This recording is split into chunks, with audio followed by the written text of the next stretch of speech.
Hi guys, so I thought I would take you through how I get my dinner going. Today I'm going to be making sloppy joes in my crock pot.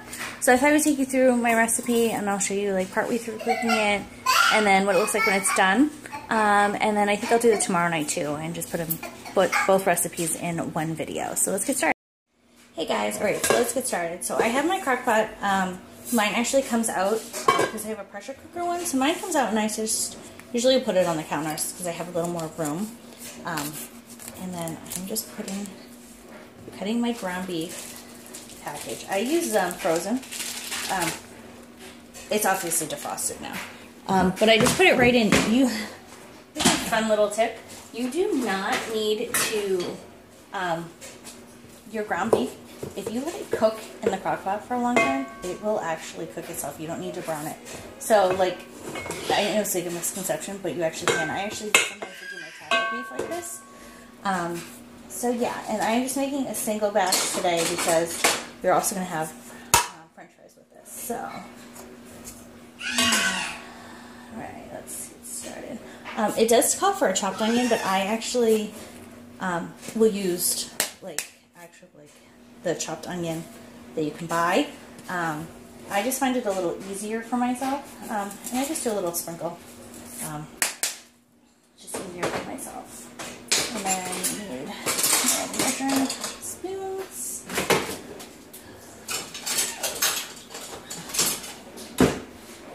I haven't emptied my dishwasher yet, so some of the stuff is still in there. Alright, so then you put in a tablespoon of sugar and then a tablespoon of vinegar. And you just do the white vinegar. A tablespoon of each. And then a tablespoon of just yellow mustard.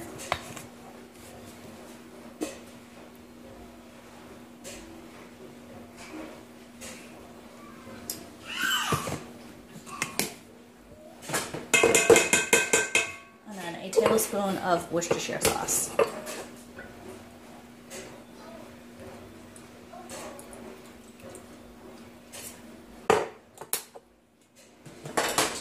And then you do 2 tablespoons of chili sauce.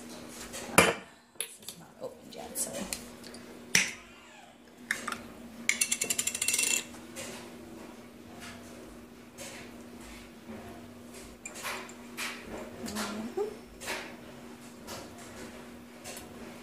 And it's okay if it's a little bit more.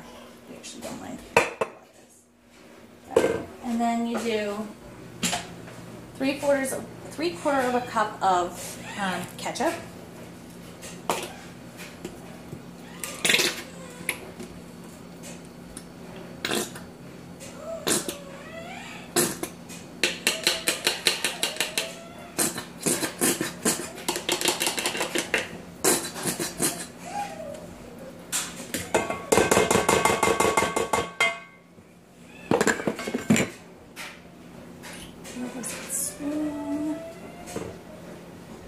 Oh, it's in here.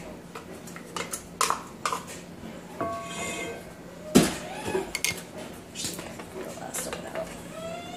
It's like a little bit left.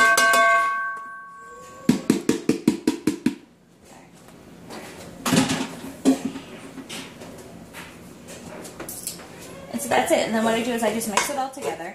And then I will cook it. And in about an hour, I'll just mix it again, just because the ground beef is not cooked yet. And actually, I'm using ground turkey. You can use beef turkey, whichever you feel like. So yeah, and then you're gonna put this on for 8 hours, and it will cook all day. So I'll show you what it looks like in a few hours. Hi guys. So it's been cooking for about 2.5 hours now. And as you can see, actually all of the beef is cooked. I don't know if you can really tell on video, but it is all cooked. So now it's just marinating. And as you see, it doesn't really take up, my crock pot's kind of different. So it doesn't even take up the whole bottom when you do 1 pound. But yeah, I usually, sometimes we'll do a double batch, but today we were actually, we have some leftover pasta salad, and I'll probably make some french fries to go with it too, because I don't think there's enough pasta salad for all 3 of us, but that's what it looks like halfway through. Hi guys, so here's how the sloppy joe came out. It is really yummy and super easy. Hope you enjoy. Hi guys, so I'm actually going to show you how I make my baked chicken parm. I've actually been trying to make this for a few days.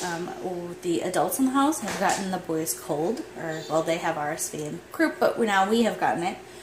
So we are, we haven't really been eating much of anything, but I didn't want my chicken to go bad because it had already defrosted. So I'm actually going to make it and put it in my Pyrex, and I'll bake it, and then I'll put it in the fridge, and then when it's time to eat it, I will just make usually spaghetti I make with it, and then I add a little sauce just so it doesn't get sticky, and then just serve it over that. So I'm just going to take you through how I do a chicken parm. Okay, so first what I do is I coat the bottom of my dish that I'm going to bake it in with a little bit of sauce. Just enough to make a little coating.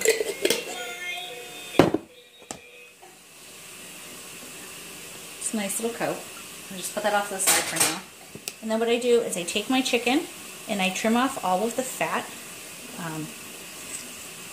And then what I normally do is I will then cut it into strips, just because we just like it better this way. Sometimes I'll actually even get the chicken tenderloins and do that, but I had big chicken, so I'm just going to cut them into nice little strips. So just nice little strips. And then I'm just going to put it right into my breadcrumbs that I just put in a big bowl. You don't need to use egg or flour or anything for this. It's actually a fairly healthy recipe.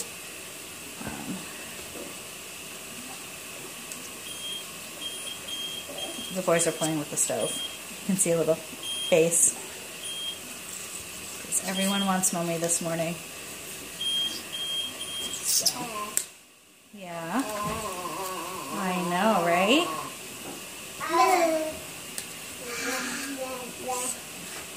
And I'm doing 4 chicken breasts.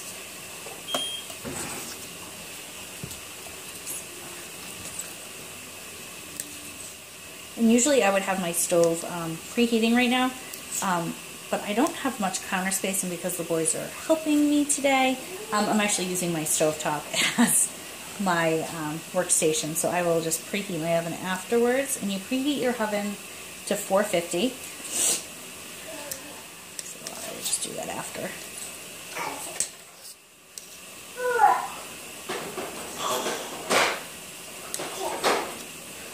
Alright, so now that all my chicken is cooked, or cut,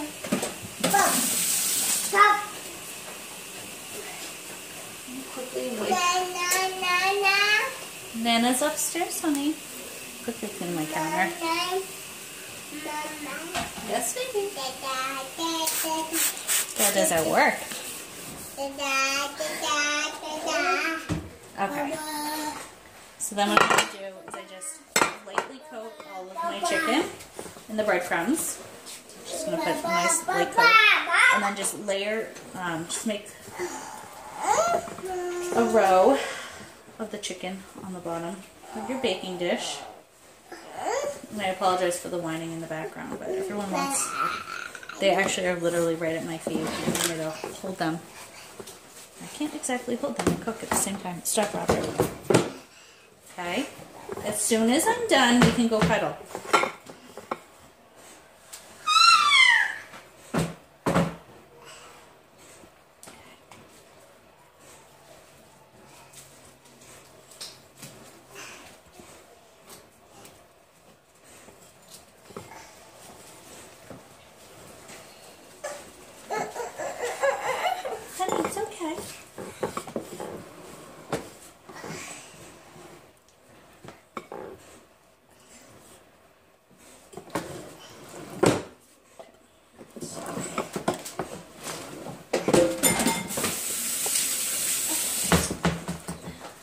What you're going to do is just, excuse me.